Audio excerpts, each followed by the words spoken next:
That's definitely not the news a pair of billionaires wants to hear after spending some pretty big bucks to blast off into space. The FAA changing the rules for what qualifies as a space flight. NewsNation correspondent Marky Martin joining us live in Dallas. Marky, the U.S. tightening the definition of the word astronaut. So does that mean Jeff Bezos and Richard Branson may not yet be astronauts? Well, Nicole, it's interesting. There are really no concrete answers yet. However, based on these updated guidelines from the FAA, it would seem as though both men would fall short of reaching that criteria. And by the way, too, this all came down. The timeline of this is no coincidence. The updates came last Tuesday. That was the day that Jeff Bezos went up to space.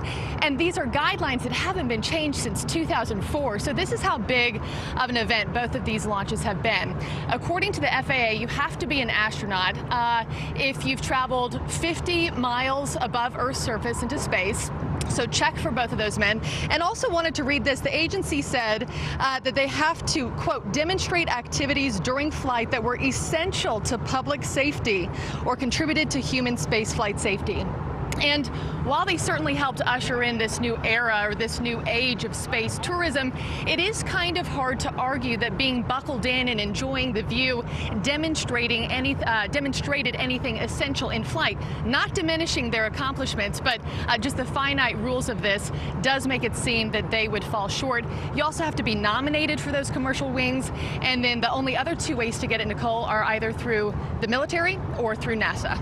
All right, so being buckled in may not count, Marky, but both the men, their crew members, all received those astronaut wings when they returned to Earth.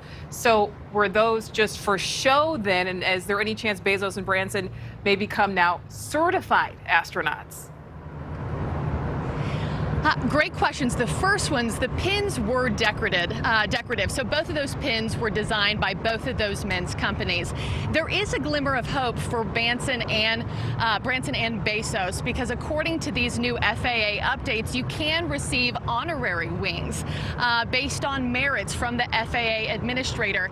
And again, there is no doubt that this very well, might come for those two men. They have spent a lot of time, money. They've created a lot of jobs for the people who brought these dreams to fruition. And lastly, you didn't ask me about this, Nicole, but I do feel it necessary to also add that the FAA has created its own field office out of Houston, Texas, just to keep tabs and safety tabs on the goings-on of both of those companies out of New Mexico and Texas.